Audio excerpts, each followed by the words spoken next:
안녕하십니까? 김환입니다. 이번 시간에는 2021학년도 교육대학교 수시에서 제출해야 될 자기소개서에 대해서 한번 이야기해 보겠습니다.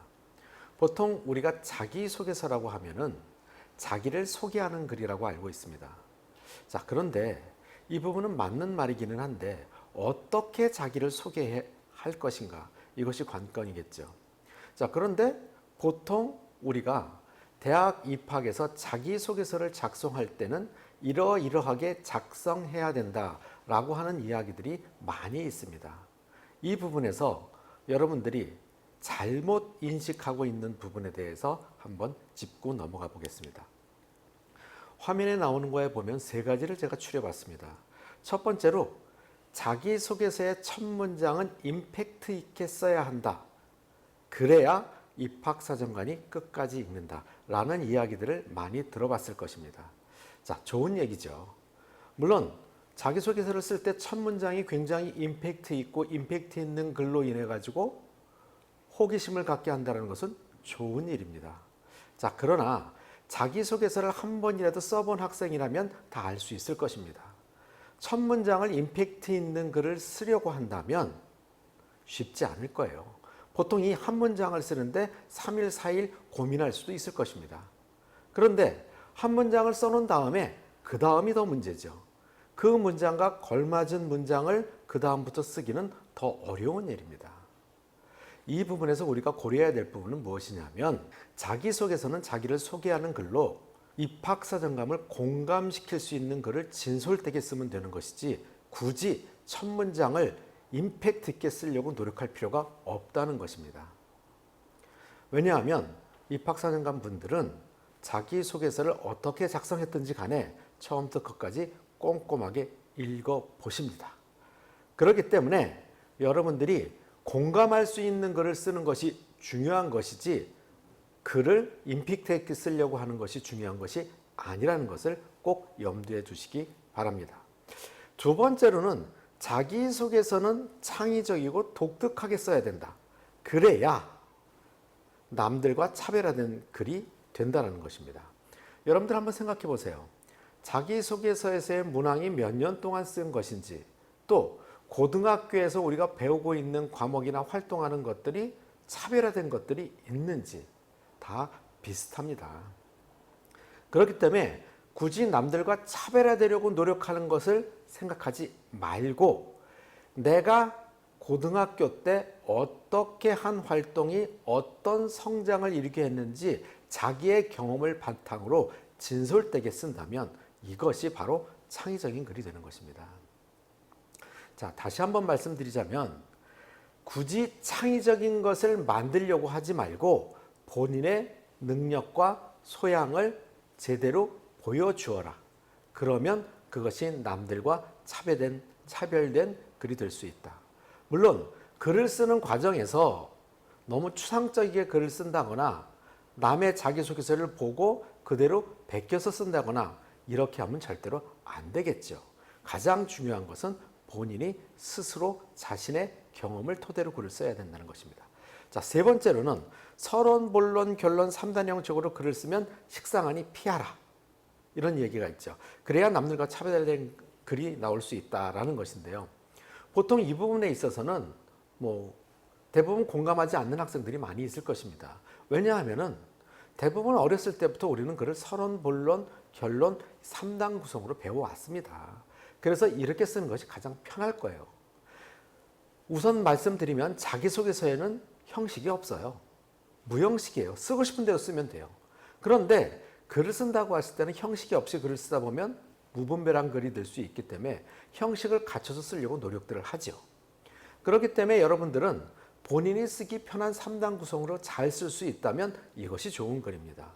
물론 이것 이외에 기승전결로 맞춰서 글을 쓰는데 나는 잘 쓸 수 있다면 그것도 좋은 방법입니다.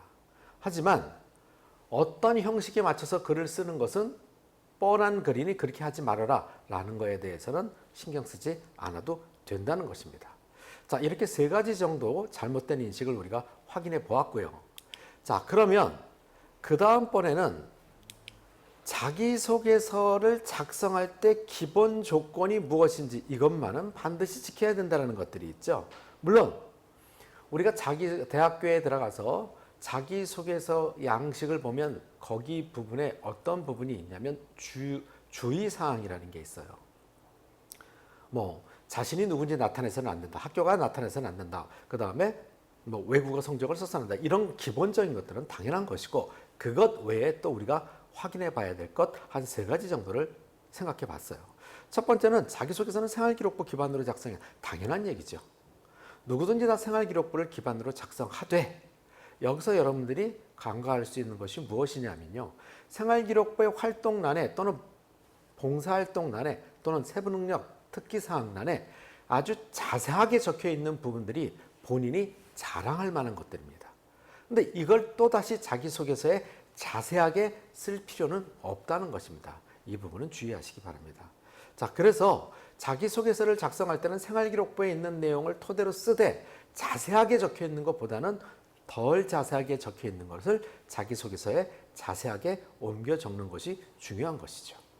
자, 두 번째로는 문항별 발문에 충실하게 작성해야 된다. 이것 또한 당연한 이야기입니다. 근데 여러분들은 당연하다고 생각하는 것을 실수하는 경우들이 많다는 것이죠. 보통 1번 문항부터 3번 문항까지 보자면 배우고 느낀 점 중심으로 작성하여라 라는 이야기가 적혀져 있습니다.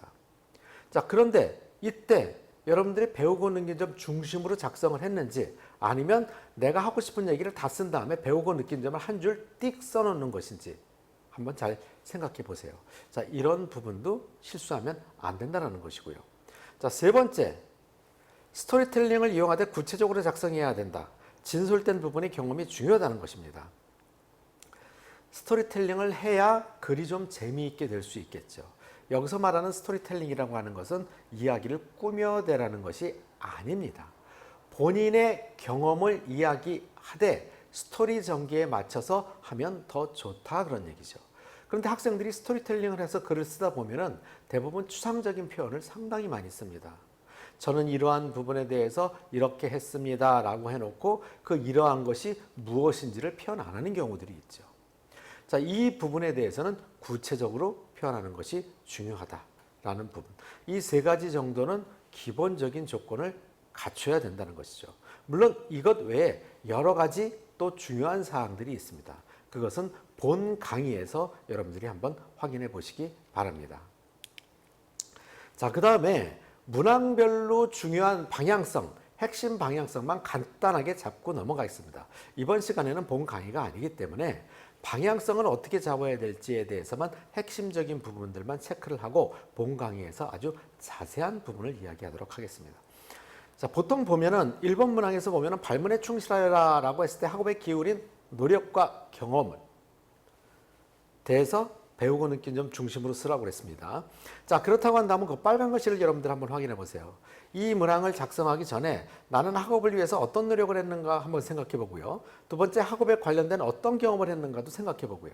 그 다음에 이러한 학업을 통해서 무엇을 배우고 느꼈는지를 생각한다면 아, 내가 1번 문항을 어떻게 쓸 수 있겠구나 하는 생각이 들 것입니다. 이때 중요한 것은 뭐냐면요. 소재를 정할 때 3가지 방향성으로 보통 학생들이 작성합니다.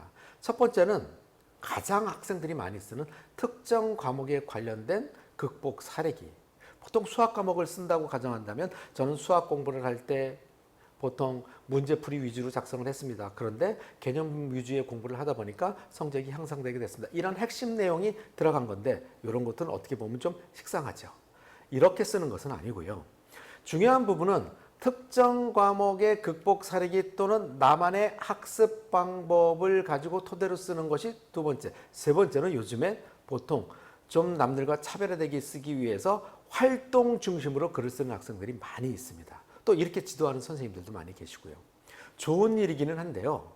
활동 중심으로 글을 쓰다 보면 조심해야 될 것은 잘못 쓰게 되면 2번처럼 된다는 것입니다. 2번이 활동사항을 쓰는 것이잖아요. 근데 1번은 활동을 쓰는 것이 아니라 학업 역량을 쓰는 것입니다. 이 부분에 대해서 여러분들이 꼭 염두에 두시기 바라고요. 그리고 1번 항목에서 어떤 내용들을 쓰는 것이냐, 왜 1번 항목에서 보고자 하는 것이 무엇이냐, 학업 역량을 보고자 하는 것입니다. 자기주도 학습 능력이 있는가 없는가를 보고자 하는 것이죠. 그럼 이것의 글을 쓸 때 여러분들이 학업 역량뿐만이 아니라 발전성이나 지적 호기심이나 문제 해결 능력 이런 것들도 같이 나타내서 글을 쓴다면 훨씬 좋은 글이 될 것입니다. 자, 이렇게 세 가지 소재를 작성하는 부분과 그 다음에 어떤 것이 들어있으면 좋겠다라는 부분, 이런 방향성을 기본으로 여러분들이 글을 쓴다면 1번 문제에서는 큰 문제가 없을 것입니다. 두 번째, 2번 문항에서는 세 가지를 쓰는 것이죠. 의미 있는 활동 세 가지를 쓰는데 보통 가장 많은 질문을 하는 것이 세 개를 쓰는 게 좋습니까? 두 개를 쓰는 게 좋습니까? 하는 질문들을 가장 많이 받고 있습니다. 그런데 이건 관계가 없어요. 본인이 두 개를 쓰든 세 개를 쓰든 관계는 없지만 본인이 쓰고자 하는 내용들이 많이 있을 때는 두 개보다는 세 개가 좋겠죠. 근데 쓸 내용들이 별로 없으면 두 개를 자세히 쓰는 것이 좋습니다. 근데 보통 학생들이 1500자 안에 세 개의 소개를 쓰자면 한 소재를 500자 안에다 써야 되기 때문에 글을 쓰는 능력이 그렇게 좋지 않은 학생 입장에서는 쓰다 마는 게 될 수 있어요. 그렇게 될 경우에는 차라리 750자 안에 글을 제대로 쓰는 것이 좋다. 그래서 두 개를 제대로 쓰는 것이 좋다라는 이야기가 될 수 있고요. 그러나 나는 소재도 많이 있고 글을 쓰는 능력도 충분히 있다라고 한다면 세 개를 쓰는 것이 좋겠죠. 자, 이 부분에 대해서 여러분들이 생각해 보시고요. 보통 보면은 거기 빨간 글씨로 되어 있는 걸 보면은요, 초등교사가 되기 위해서 관련된 비교과 활동들을 보통 많이 써요. 이건 뭐 누구나 다 이렇게 쓰는데 이것 외에 한 가지 더 여러분들이 염두에 둬야 될 것은 대학에 입학한 후에 학업을 위한 기본 소양에 관련된 부분들도 여러분들이 염두에 두고 쓴다면 좋은 소재와 글을 맞춰 쓸 수 있을 것입니다. 자, 이 부분에 대해서 좀 더 자세한 것은 본 강의에서 말씀을 드리겠습니다. 자, 세 번째 문항에서는 인성에 관련된 걸 보겠다는 것이죠. 그래서 나눔, 배려, 협력, 갈등 관리를 이미 주어줬어요. 그럼 이때도 학생들이 가장 많이 질문하는 것이 한 가지만 써도 됩니까? 네 가지를 다 써야 됩니까? 관계없습니다. 하나를 쓰든 두 개를 쓰든 세 개를 쓰든 네 개를 쓰든 그건 본인의 자유입니다. 그러나 중요한 부분은 뭐냐면 인성에 관련된 것을 표현해야 되는데 이때 여러분들이 사회성이나 관계성을 배제하고 글을 쓴다는 것입니다. 이것은 잘못된 부분이에요. 자, 예를 들자면은 교사라고 하는 직업은 학교라고 하는 사회 안에서 학생들과 끊임없는 대인 관계를 가져야 되는 직업입니다. 그렇기 때문에 이 부분에 대해서 여러분들이 사회성과 관계성 안에서의 인성을 보여줄 수 있는 소재를 여러분들이 택해서 글을 쓰는 것이 좋다는 것이죠. 그렇다 보면 봉사활동에 가서 특정 학생 한 명을 학습 지도한 내용보다는 학교 안에서 여러분들이 어떻게 등장인물이 많이 나오는 소재를 선택하는 것이 훨씬 더 유리할 수 있다는 것입니다. 자, 이 부분에 대해서도 여러분들이 잘 생각해 보기 바라고요. 또 소재 하나가 아니고 두 개를 가지고 쓰고 싶다 했을 때 두 개의 소재를 가지고 쓰는 것도 무방합니다. 자, 등장인물이 많이 나오고 소재는 두 개를 써도 무방하다고 했을 때 등장인물이 많이 나온 소재들은 거기 지금 화면에 나와 있는 것처럼 뭐 임원활동, 반장활동, 학급회의 뭐 이런 것들부터 동아리 활동 이런 것들이 될 수 있겠죠. 자, 이것 외에도 여러 가지 등장인물이 많이 나오는 활동들이 있을 것입니다. 자, 이렇게 자기소개서의 문항별로 1번, 2번, 3번 문항에 대해서 방향성만 간단하게 살펴보았습니다. 여러분들 지금 화면에 나와 있는 것을 보면요, 교만 컨설팅의 교대 입시의 모든 것 전략서죠. 최소한 이것만이라도 읽어보면 교육대학교 원서를 쓸 때 어떻게 쓰는 것이 나에게 도움이 되겠구나라는 방향성을 잡을 수 있습니다. 두 번째, 자기소개서. 이 책을 통해서 여러분들이 소재를 정하는 방법, 자기소개를 작성하는 방법, 그 다음에 문항별로 첨삭하는 건 어떻게 첨삭해야 되는지, 합격한 자기소개서들은 어떤 것들이 있는지 자세히 수록되어 있으니 한번 참고하시기 바랍니다. 그 다음에 이제 빨간 책, 우리가 보통 빨간 책이라고 많이 인식되어져 있죠.